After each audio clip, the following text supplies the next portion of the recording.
She abandoned her car, left her wallet behind, and vanished without a trace. What exactly happened to Maura Murray that night? Yet even after 20 years, security footage and eyewitness accounts still clash, raising more questions than answers. On the cold evening of February 9, 2004, 21-year-old Maura Murray, a promising nursing student at the University of Massachusetts Amherst, drove her black 1996 Saturn toward the snowy roads of Haverhill, New Hampshire. Just after 7 p.m., Maura's car was found abandoned at a curve on Route 112, a quiet, winding road surrounded by dense forest. The car's doors were locked, airbags deployed, and a spider web of cracked glass filled the windshield. Inside, police discovered Maura's personal belongings: her wallet, credit cards, and a printed-out email, hinting at personal turmoil. But Maura herself was gone. What began as a straightforward missing persons case quickly spiraled into one of the most baffling unsolved mysteries in recent American history. The immediate search yielded no footprints in the snow, no scent trails for search dogs, and no eyewitness accounts of her leaving the area. To this day, authorities remain divided on what exactly transpired during those critical first minutes after the crash. The case of Maura Murray resonates deeply, not just due to its mysterious circumstances, but because it encapsulates the haunting uncertainty families experience when a loved one vanishes without explanation. Was it an impulsive escape to start a new life? A tragic accident obscured by the harsh New Hampshire wilderness? Or something more sinister involving an unknown perpetrator? In this video, we'll meticulously reconstruct Maura's final known moments, evaluate overlooked evidence, and explore the numerous conflicting theories that have emerged over 2 decades. We'll present new digital reconstructions and re-examine interviews, security footage, and police reports to shed fresh light on this enduring mystery. Stay with us, as the story of Maura Murray is far from over. Every detail counts, and your insights could become the key to unraveling a 20-year-old enigma. To fully grasp the puzzle surrounding Maura Murray, we must carefully reconstruct her last known actions on February 9, 2004. That afternoon, Maura unexpectedly emailed her professors, claiming a family emergency had arisen, and she would be absent from classes for at least a week. Her family, however, later confirmed there had been no such emergency. Around 3:15 p.m., surveillance footage captures Maura withdrawing nearly all the money from her bank account, about $280 from an ATM near her campus. Moments later, security cameras from a nearby liquor store clearly show Maura purchasing bottles of wine and vodka, alone and seemingly calm. What exactly drove Maura to make these impulsive decisions remains a mystery. Yet the confusion deepens at approximately 4:30 p.m., when her cell phone records indicate she called to inquire about accommodations in Vermont and New Hampshire. Strangely, Maura never booked any lodging. Shortly after, around 4:37 p.m., Maura packed a small bag, left her dormitory, and got into her black Saturn sedan.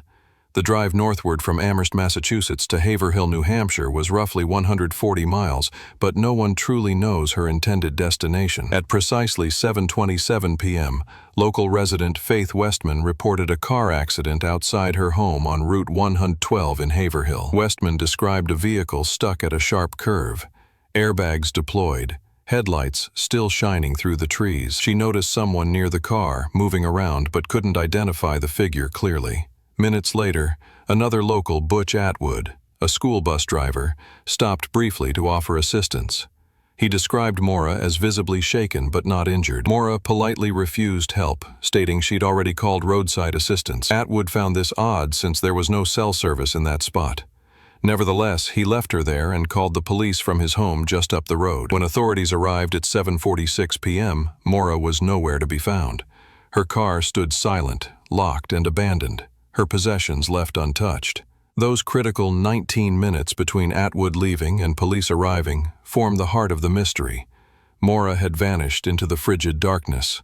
Police officer Cecil Smith was first at the scene, arriving at precisely 7:46 p.m. He found Maura's car locked and silent, headlights off, facing the wrong direction against traffic. The damage appeared minor, no serious collision, just a cracked windshield, a dented bumper, and deployed airbags, suggesting the impact wasn't severe enough to seriously injure the driver. Yet, the circumstances felt immediately odd. Inside the vehicle, Smith noted several peculiar details. Alongside Maura's wallet and credit cards was her cell phone, an opened bottle of wine spilled on the floor, and a printed email from her boyfriend detailing relationship troubles. Stranger still, her textbooks and belongings were neatly stacked, as though carefully arranged rather than scattered by impact. Authorities initially speculated Maura may have fled the scene to avoid a DUI arrest.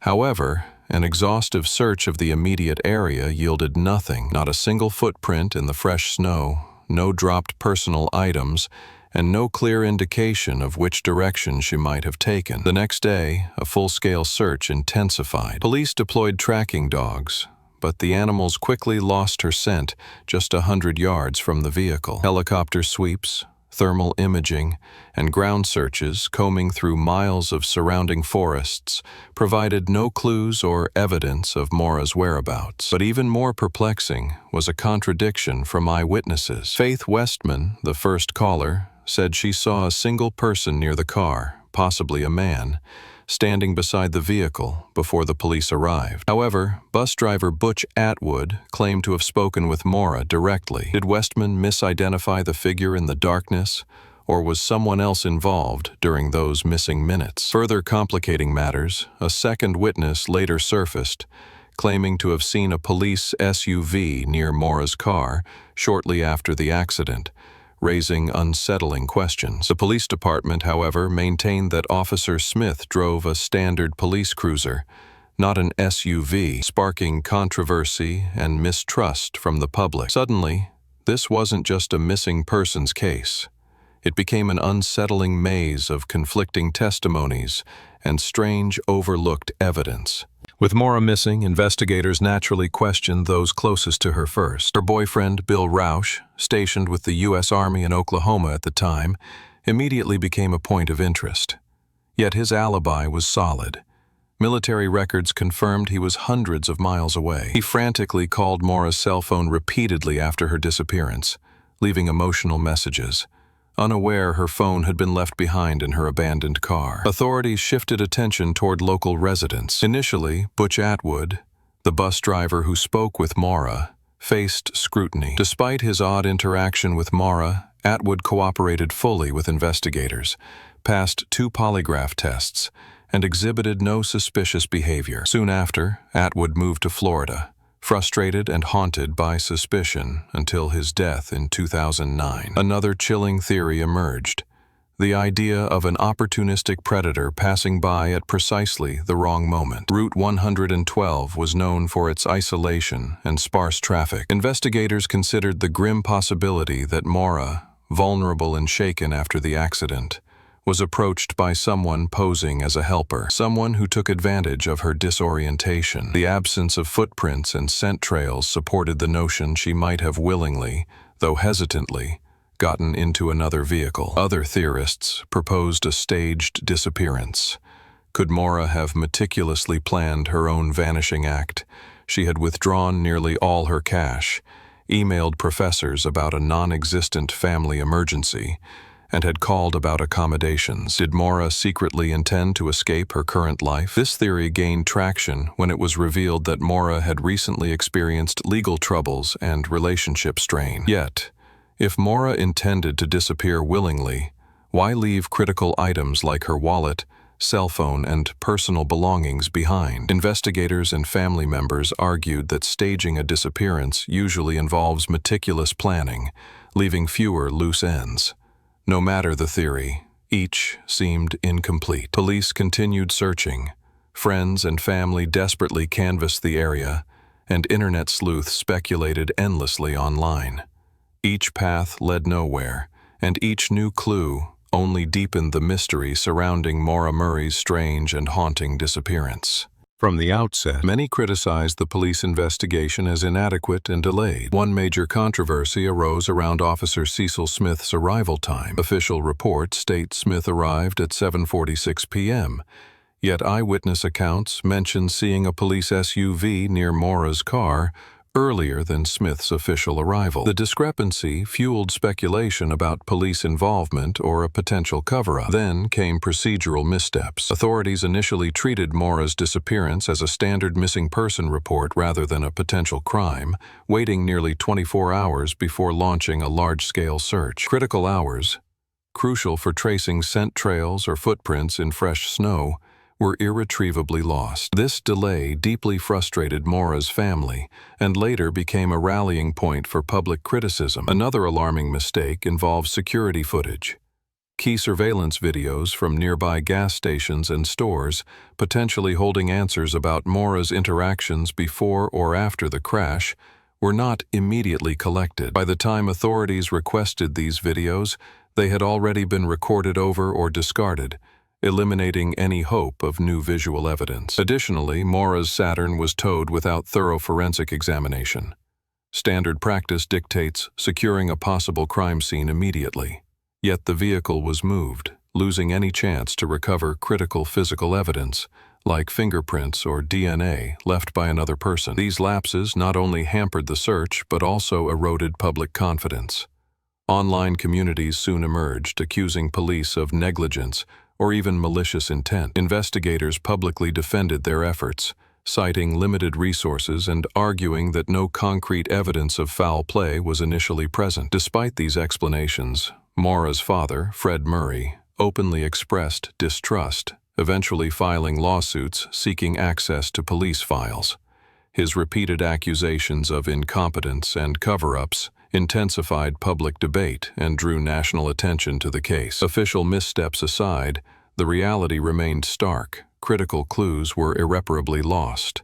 The few available eyewitness accounts grew unreliable with each retelling, and vital surveillance footage was forever erased. Maura Murray's case began slipping toward cold case status, not from lack of effort by her family or public interest, but because the window to preserve key evidence was tragically missed. Even as official momentum stalled, Maura's family refused to let her story fade. Fred Murray returned to Haverhill weekend after weekend, walking dense forest paths beside Route 112, driving the same winding curves at night, and probing abandoned cabins for any trace of his daughter. His persistence gained local volunteers, who formed search teams combing the White Mountains on foot, horseback, and ATV. Yet, snowmelt turned to spring runoff, erasing footprints, dragging scent trails downstream, and muting any faint hope of easy discovery. In 2005, a new ally emerged: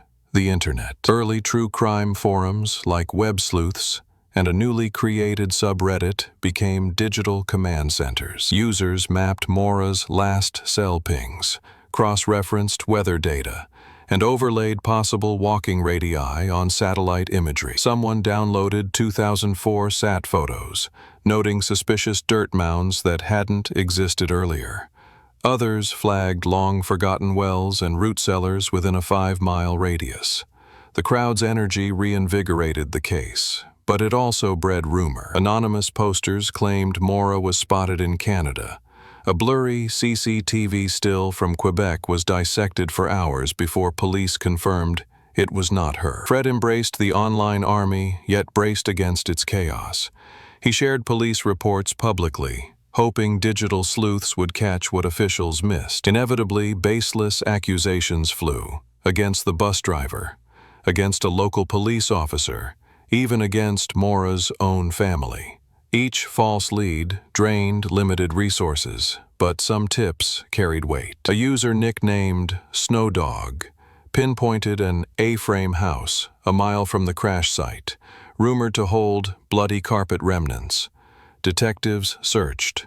Luminol tests glowed faintly, but DNA degraded beyond identification. Still, the tip proved the Internet could surface actionable clues. By 2012, the case ranked among America's most discussed unsolved disappearances online. Podcasts dedicated multi-episode arcs. Investigative journalists produced lengthy features.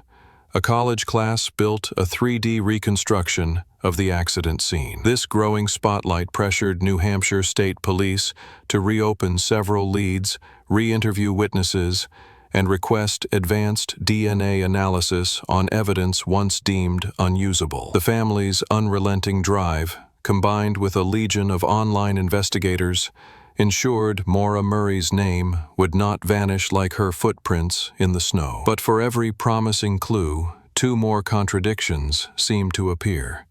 keeping the mystery stubbornly alive. Nearly 2 decades after Maura vanished, technology finally caught up with the mystery. In 2019, New Hampshire authorities approved the use of ground-penetrating radar, GPR, and cadaver-detecting LIDAR drones on private property near the crash site, tools unavailable in 2004. A Boston tech startup volunteered equipment. Fred Murray provided gas station receipts proving he had financed dozens of past searches himself.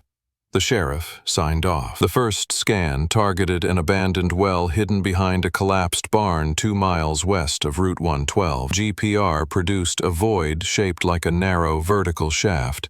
LIDAR returned a cluster of high-density anomalies at roughly 5 feet, possible bone fragments. Excitement erupted online. Within days, police sealed the site, pumped thousands of gallons of water, and lowered cameras.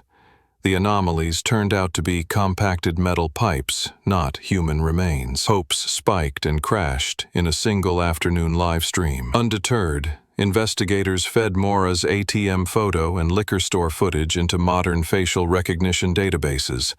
One hit flagged a woman entering a Quebec pharmacy in 2016. Age progression and facial ratios matched at 72% confidence. Analysts enhanced gait patterns. Similarity dropped to 38%, too low to act. Still, the possibility reignited theories that Maura staged her own disappearance, crossing the border before alerts went live. Meanwhile, digital forensics lab Cellar offered to re-examine Maura's long-dead Samsung flip phone. Engineers resurrected the NAND chip, pulling deleted SMS threads and a cache of unsent drafts. One draft, never transmitted, read, "I'm sorry. I'll fix this. I love you." Timestamp, 1:13 p.m., hours before she left campus. Who was she apologizing to? Bill, family, herself? The message added emotional depth, but no location hint. The most promising breakthrough came from a 3D crash reconstruction tool called Crash Sim. It modeled Maura's Saturn using impact data, road grade, temperature, and tire traction. The simulation suggested the car's damage pattern did not align with a collision into a snowbank, but rather a low-speed slide into a tree. Then reverse gear engaged for several seconds. Did Maura try to free the car, panic, then accept a ride from a passerby? Crash Sim narrowed the window of uncertainty but widened the list of potential timelines. High-tech tools kept pushing the investigation forward, yet each new data point raised fresh questions, proving the line between clarity and confusion had never been thinner. While technology refined the timeline, human behavior kept muddying the waters.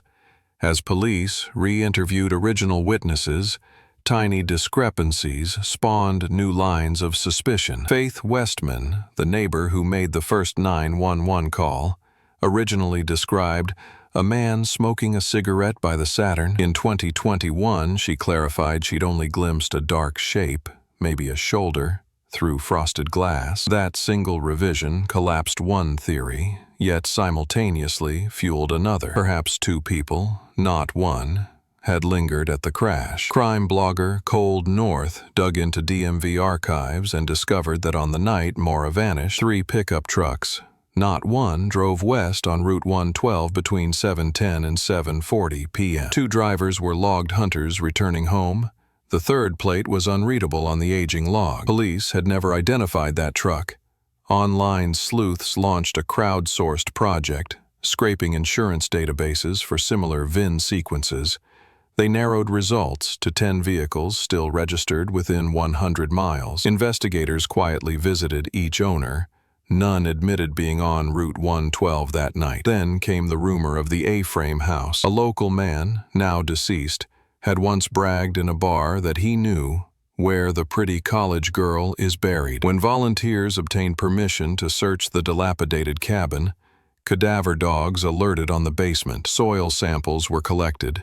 DNA degraded, inconclusive. But the property owner's brother, who fit Westman's vague silhouette, became an unofficial person of interest. He lawyered up and refused polygraph requests, citing online harassment. Simultaneously, Attention returned to Maura's UMass life. Friends recalled an older track team assistant who showed inappropriate interest in female runners.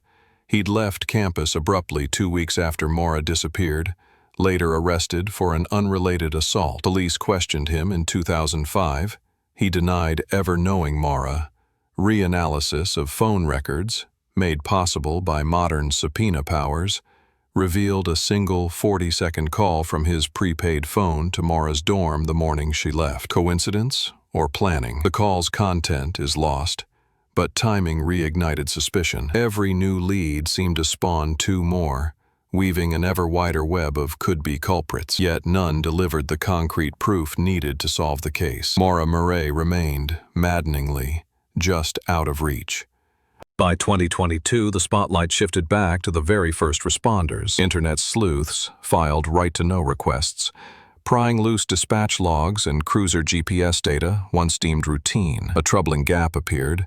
Officer Cecil Smith's dashcam powered on at 7:38 p.m., 8 minutes before the 7:46 arrival time in his report. Smith insisted he'd parked down the road to assess conditions. Yet critics argued those 8 minutes might hide critical interaction with Maura or a passerby. Compounding suspicion, the accident report listed the Saturn's license plate as MFS 598, when every photo shows MFS 938. A simple transposition, or sign the report was filled out later from memory? Former State Trooper Mark Harper, now retired, examined the sheet on a podcast. 1 digit off isn't rare, but in a high-profile disappearance, the smallest typo can spin theories for decades. Spin it did. Blog threads exploded. Was there a second Saturn? Did records confuse 2 incidents? Then came the Firehouse logbook. Volunteers scanning local archives found an entry from 8 p.m. February 9, noting possible woman injured, no victim found, cleared scene. The location address was scribbled out, replaced with Route 112 coordinates. Why the correction? Some imagined Maura had been spotted alive then moved. Others argued a clerical error. Ex-detective John Healy, hired by the Murray family, recreated a minute-by-minute animation using dispatch audio, GPS pings, and witness statements. His timeline suggested a short window, 7:40 to 7:45, when Maura might have accepted a ride or been forced into another vehicle without being seen by Westman or Atwood. Healy publicly challenged state police to release the full cruiser GPS file. The department declined, citing ongoing investigation. The lack of transparency fueled calls for an independent cold case task force. Petitions circulated. Local lawmakers promised hearings, but bureaucracy moved slowly, while the digital world moved at lightning speed, dissecting every comma in every report. The official narrative, once accepted, now looked frayed, stitched with approximations and small errors that might conceal monumental truths. If answers existed, they hid in those 8 missing minutes and the shadows between dispatch logs. Still, Maura's case remained officially unsolved, poised on a knife edge between administrative oversight and something far darker. As the official story frayed, the Murray family's resolve hardened. Every February, Fred and his children drove Route 112, tacking fresh missing person posters onto warped telephone poles. Some townsfolk complained of visual clutter, but Fred answered, "When my daughter walks back, these will guide her home." In 2019, the family launched the Light for Maura campaign. Porch lights left burning across New England on February 9. Drone footage of thousands of flickering LEDs painted a constellation across rural darkness, and national networks finally took notice again. Television crews arrived, turning the gravel shoulder where the Saturn once rested into a circus of cables and telephoto lenses. Reporters replayed the dashcam gap, the SUV rumor, the A-frame house, each update packaged as breaking news. Though most details were years old, ratings spiked, search interest soared, but no new evidence surfaced. Meanwhile, true crime podcasters mined the case for episodic gold. One series featured weekly theory battles, pitting listeners' hypotheses against each other. Another podcast attracted 50 million downloads with its cliffhanger claim. An unnamed prisoner in Florida had info that would blow the case wide open. Listeners waited. The prisoner recanted. Downloads still ticked upward. The spectacle angered some locals, who felt their quiet town had become entertainment. Yet Fred welcomed any attention that might pry loose a buried clue. On campus, UMass students kept Maura's dorm room number alive with yearly vigils. In 2023, the nursing department planted a white pine, the Maura tree, and embedded a QR code linking passers-by to a digital case file. Hundreds of random strangers scanned the code, forwarding tips ranging from credible to absurd. A sighting in Alaska, a woman in Spain, a cryptic Reddit post about a secret ski trail bunker. Each lead crawled across the police tip line dashboard, most fading into noise. Still, detectives acknowledged 2 tips that referenced the same obscure trailhead 6 miles north of the crash site. A new search was planned, quietly, away from cameras, its details sealed to avoid another media frenzy. For the Murray family, media storms were double-edged. Illumination and distortion in equal measure. But Fred clung to a single truth. Visibility kept Maura alive in public memory, and memory was the only force stronger than time. January 2024 brought a development no one predicted. AT&T announced a legacy data migration that re-exposed dormant call detail records once thought purged. Investigators filed an emergency subpoena. Hidden in the archive sat a single tower handshake ping from Maura's flip phone at 7:28 p.m., 2 minutes after the crash was reported, hitting a microcell 3 miles east, contradicting the theory she never left the crash site alive. Enter GeoTrace AI, a tool designed to infer probable travel corridors from sparse pings. Feeding the 728 handshake, crash sim velocity data, and terrain maps, the model spat out 3 viable paths Maura, or her phone, could have taken in 90 seconds. 2 were paved. 1 was an old logging road choked by snow in 2004. That derelict path ended near the obscure trailhead flagged by the dual crowdsourced tips. Suddenly, coincidence looked a lot like corroboration. Cold Case Sergeant Dana Lee assembled a silent hour team. No press, no drones.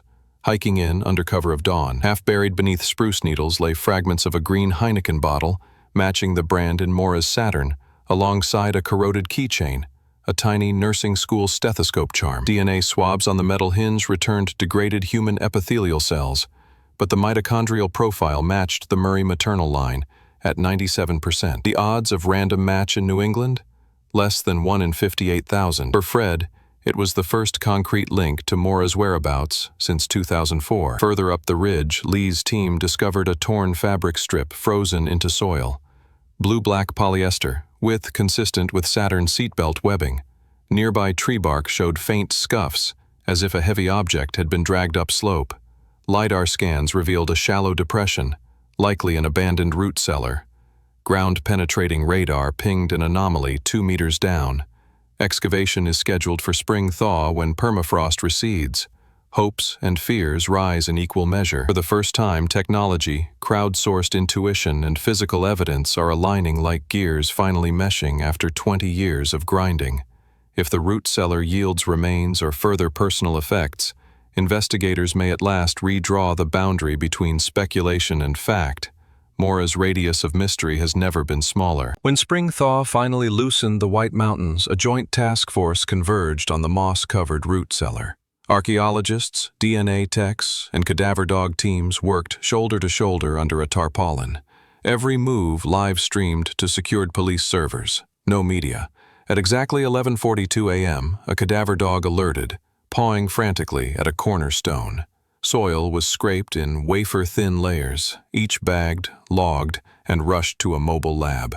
6 inches down, they found a fragment of fabric with an intact metal snap, matching the pocket of Maura's black UMass jacket, documented in dorm photos. Beneath that, technicians uncovered a compact white plastic object, a flip phone battery cover bearing the faint imprint Sanyo, model SCP-200, Maura's phone model. Forensics confirmed the serial matched the handset recovered from her Saturn, suggesting someone removed the battery post-crash, tossed the cover here, and kept the phone shell to mislead investigators.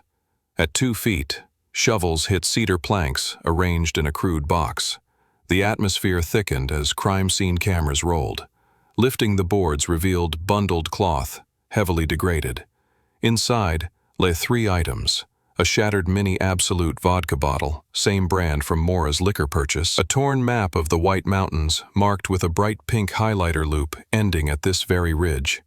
And a sealed envelope addressed simply, Dad. Moisture fused pages together, but infrared imaging later teased out words. I'm sorry. I tried to fix this. I love you always. Handwriting analysts matched the scrawl to Maura's class notes at 95% probability. Yet no human remains emerged. Forensic anthropologists found trace amounts of hemoglobin in soil samples, indicating biological presence long ago, but not enough for DNA typing. Still, the totality, jacket snap, phone part, apology letter, was damning. Investigators concluded Maura had reached the ridge alive, deeply distressed, perhaps injured, and left a farewell before disappearing further or succumbing to exposure. The cellar's artifacts moved the official classification from missing, suspicious, to missing, presumed deceased. Fred Murray, shown the letter under archival glass, wept quietly. She was here.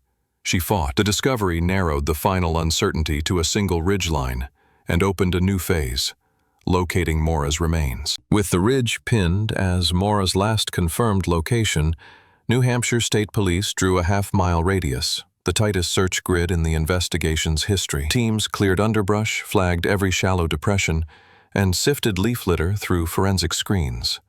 Aerial LiDAR stripped the forest canopy digitally, unveiling 2 abandoned hunting blinds and an old logging skid road, features invisible on ordinary satellite maps. At the first blind, searchers uncovered a rust-pitted Craftsman jack handle. Lab swabs lifted touch DNA matching an unknown male profile first seen on the phone's removed battery. The same profile had appeared decades earlier on the carpet fragment from the infamous A-frame house. Suddenly, a case long balanced between accident and self-harm tilted toward foul play. Investigators revisited a short list of men who owned property near the logging road in 2004. At the top, Gary M., a seasonal handyman with prior breaking and entering charges, who'd abruptly sold his cabin 2 months after Maura vanished. Cell tower reconstruction showed Gary's prepaid phone pinged the same microcell at 7:29 p.m., the minute after Maura's final handshake. Confronted with the DNA hit, Gary invoked counsel. A warrant for his cheek swab is pending. His lawyer calls the evidence circumstantial alchemy. Meanwhile, the jack handle underwent 3D blood pattern scan. Surface corrosion disguised microstriations consistent with dried hemoglobin, bolstering a theory that Maura may have been struck after leaving the root cellar. The handle's weight matches trauma patterns Crash Sim predicted for a windshield starburst found in Maura's Saturn, further linking the tool to the original crash scene. Fred Murray, now 71, watched the operation from a command tent. We always said someone knew more, he told reporters, voice rough. Looks like the mountain kept their secret until now. If Gary's DNA confirms the touch sample, and if teams locate skeletal remains in the remaining search grid, prosecutors will finally have a coherent narrative. Maura survived the crash, sought refuge on the ridge, and encountered a predator who ensured she was never seen again. The search grid's final quadrant is scheduled for excavation tomorrow at first light. Hope and dread march side by side up the ridge. Dawn broke pale and silent as dig teams advanced into the grid's final quadrant. GPR flagged an anomaly. Rectangular, 2 feet below surface, length roughly 5 feet. Soil here was softer, turned more recently than surrounding earth. Forensic techs peeled back layers with trowels, inch by inch, until a plastic tarp appeared, wrapped tight with duct tape. When the tarp opened, time seemed to pause. Inside lay skeletal remains bound by seatbelt webbing, fragments of blue-black polyester identical to the strip near the root cellar. Dental records confirmed a match within hours, Maura Murray. Beside the bones, they found a tarnished St. Christopher medallion. Maura's mother had given her the charm before college, and a cracked wristwatch frozen at 7:32 p.m., aligning with the crash timeline. DNA swabs taken from the seatbelt knots matched the unknown male profile on the jack handle and battery cover. Detectives served their warrant on Gary M. at his trailer that evening. As officers cuffed him, he muttered, "I didn't mean to kill her, she just wouldn't stop screaming." In interview, Gary claimed he came upon Maura pacing the road, offered help, then panicked when she fled into the woods. He admitted striking her once with the jack handle to calm her, then dragging her deeper, binding her and covering the scene so the snow would hide everything. Gary's mapped timeline filled missing gaps. He'd scouted the logging road for game, heard the crash, and seized opportunity. Phone records proved he called a friend at 8:04 p.m., rambling about trouble on the mountain. That friend, long fearful, finally corroborated the call after learning DNA tied Gary to the crime. State police held a press conference under dimming ridgeline light. Fred Murray clasped the medallion, voice breaking. "We brought her home." Reporters asked if justice felt enough. Fred replied, "Nothing's enough, but truth is something." Prosecutors filed charges of second-degree murder, kidnapping, and evidence tampering. Bail was denied. The Attorney General promised a trial within the year, citing overwhelming forensic linkage, tool mark analysis, DNA triangulation, time-stamped phone logs, and Gary's partial confession. For 2 decades, Maura's story lived as whispered theory. Now, with bones returned and a suspect in chains, the mountain finally spoke in undeniable fact. On a cool October morning, the Murray family gathered at Pine Grove Cemetery. A simple granite stone now bears Maura's name, birth date, and the line she once wrote in a college essay. "Truth may be buried, but it never dies." A soft breeze rattled the autumn leaves. For the first time in 20 years, the porch light on Route 112 stayed dark. In the courtroom, Gary M., shackled, head lowered, entered a guilty plea to second-degree murder and kidnapping. Sentencing guidelines placed him behind bars for life without parole, but as Judge Ellison noted from the bench, no term can equal the years stolen from Maura Murray, or from those who loved her. When given a chance to speak, Gary offered a single, hollow sentence: "I'm sorry." Fred Murray shook his head, replying only, "Your words arrived 2 decades too late." Media coverage shifted from speculation to resolution. News crawls that once read, "Missing UMass student," now declared case closed. Podcasts updated episode descriptions. Reddit threads posted flair. Solved. Conviction. Yet closure came entwined with bittersweet awareness. Answers can heal, but they also fix events in grim permanence. What remains unknown? Gary's account leaves gaps about Maura's final moments, and investigators still probe whether anyone helped him conceal the crime. Forensic genealogy labs continue searching the unknown male profile's extended matches, ensuring no hidden accomplice escapes accountability. To honor Maura, the University of Massachusetts announced the Maura Murray Nursing Scholarship, supporting students who, like her, navigate hardship yet remain dedicated to caring for others. The first award will be presented on the anniversary of her disappearance, a transformation of grief into opportunity. If Maura's story moved you, consider supporting the National Center for Missing and Exploited Children or local search and rescue organizations. Their teams keep hope alive for families still waiting. Links are in the description. Every missing person is more than a headline. They are a life paused in mid-sentence. Share this video, keep their names spoken, and light remains where darkness once held sway. Thank you for watching, and remember, sometimes all it takes is one detail shared, one memory recalled to bring someone home.